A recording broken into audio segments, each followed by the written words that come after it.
So, recently we've learned more about undead, what is the origin of necromancy, and this in itself completely changed the lore from what we had previously believed. Originally, the Forsaken were apparently searching for a cure to their state, and there is the entire Sylvanas, what joy is there in this torment? But seeing now we have a lightbound undead and we went to the Shadowlands to the actual source of undeath, is it possible that we will finally find a cure for this state? Could the undead actually be resurrected? Could they be brought back to life, or is something in between possible where they remain undead but different form, like similar to Calia Menethil? Did you know if you use pirated software like Windows, you're very vulnerable to viruses and malicious activity? Well, the sponsor of this video, Royal City Keys, is offering licensed software for the cheapest prices on the market. In fact, I got Windows 11 for about €3 in total. Now, if you use my code DORON, you will get an additional 10% off, so if you want to support the channel and get something for yourself, check out my link in the description or the QR code on the screen. I know you probably already heard this recent info with Calia Menethil, but I need to mention it because while this is sort of has gone under the radar, it has actually completely changed the lore of undeath from the ground up. Seriously, back in World of Warcraft Classic, Forsaken lore was completely different, and if you contrast it now with the recent changes, it is quite obvious. All you have to do is look at what the Forsaken say to get a glimpse into their state. What are we if not slaves to this torment? What joy is there in this curse? I mean, just these two statements alone obviously signal to us that the state of undeath is a torment, a curse, something you don't want to get, where everyday existence is a burden and they just can't wait to get rid of it. Now, while Blizzard didn't outright state that this is no longer the case, they sort of lessened the impact of this, and this in itself isn't exactly all that new. If you remember, there has been one undead known as Merrill Fellstorm that literally turned himself into an undead with arcane magic, and he has been walking around Azeroth for thousands of years, completely unaffiliated with the current undead. Now, the Forsaken themselves are pretty much all those that fell during the Third War, and some are a more recent generation, but most of them have been victims to the Plague of Undeath, the Jailer Scheme, and the Lich King, and it kinda went something like this. They were alive, they died, they didn't pass into the Shadowlands, but their soul was bound to the corpse, therefore creating this curse. Now,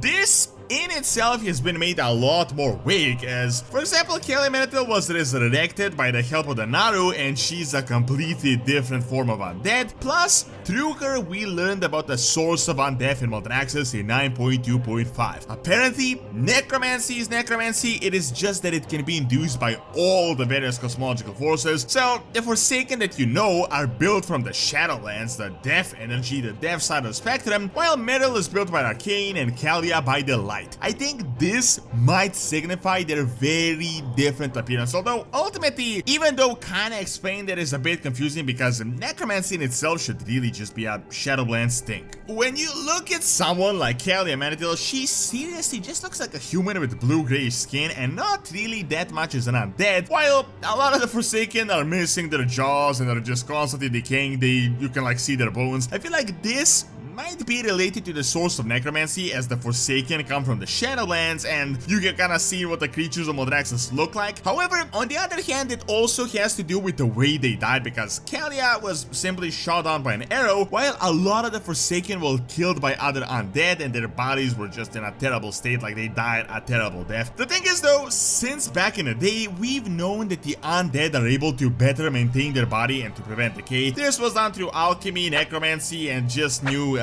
spare parts. Best example of this is Sylvanas Windrunner, who died a terrible death, who has been dead for like 2 decades, yet she looks to be in pristine shape up to this day. This is obviously because she was the queen and essentially had the best care, but the point is that this process exists. Best case example is Nathanos Blightcaller. Sylvanas knew him back when he was alive, and when she discovered Nathanos, he was literally a mindless ghoul in a really terrible shape. shape. Then she freed him from the Scourge's mind control, and a few years later he went through a process where he got a new body that all of you are familiar with, that you have seen. This was done with the help of the Valkyr and him sacrificing his own cousin, but it worked and his appearance looks to be in pristine shape. So the reason I'm telling you this is not to compliment the Thanos or Sylvanas, but because there is an obvious counter to the biggest undead problem, and that is body decay, which stops them from really being cured. Obviously, you can't really turn a skeleton into a being that is alive, but the question is it possible that this body enhancement and maintenance can be done to such a large extent that a being can practically be brought back to life? Well,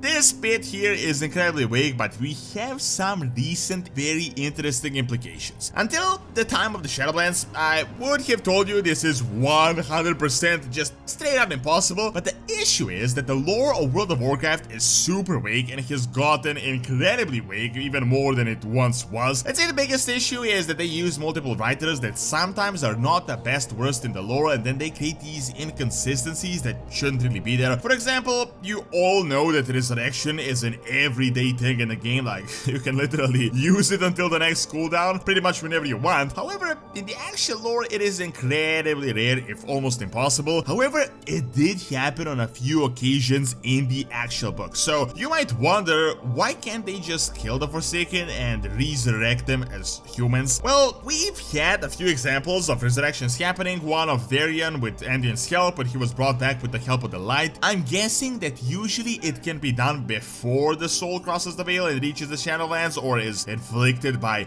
necromancy. So I'm guessing by the current lore, resurrection would be like using a very powerful force like the light to force the soul to return to the body before it escapes the material plane. But once it is gone or it is turned into an undead, it is just too late. It can no longer be brought back to the natural state. However, the second inconsistency here is, shouldn't Calia be resurrected as a human and not a light undead? And that, as I said, really comes down to the lore being vague, but this brings us to the fact that undeath may not be as a curse as we used to previously believe. Previously, the Forsaken joined the Horde under the guise that they were searching for a cure for their undead form, and the Tauren really believed that they could do it, but come on, it's like Shadowlands, Maldraxxus, magic. There is no way like Azeroth's druidism could do anything like herbs and superstitions and whatnot. However, we have now gone into the Shadowlands itself, the actual source of necromancy, Maldraxxus. So the real question is, since we've been there, why can't we exactly figure out a cure for the Forsaken? Can't we just go to the source and untangle this messed up soul, therefore curing the undead? This could get rid of the main aspect, that is this cursed undead state, the soul. Then we could go ahead and figure out what to do with the body, because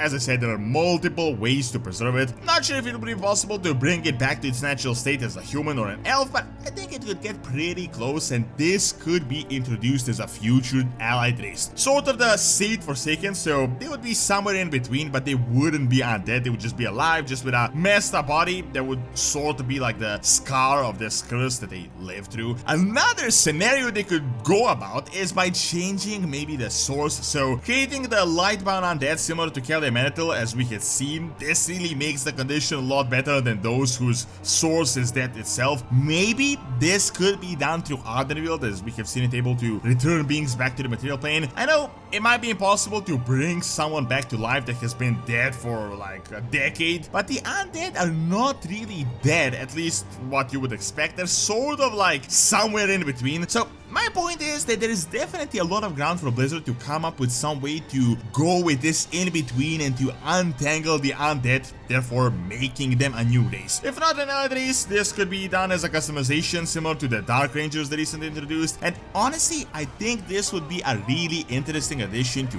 World of Warcraft. Thank you for watching. Check out the 10 mysteries still explained by Shadowlands by clicking on the screen, and check out Donut's Academy for videos on real world history. See you next time.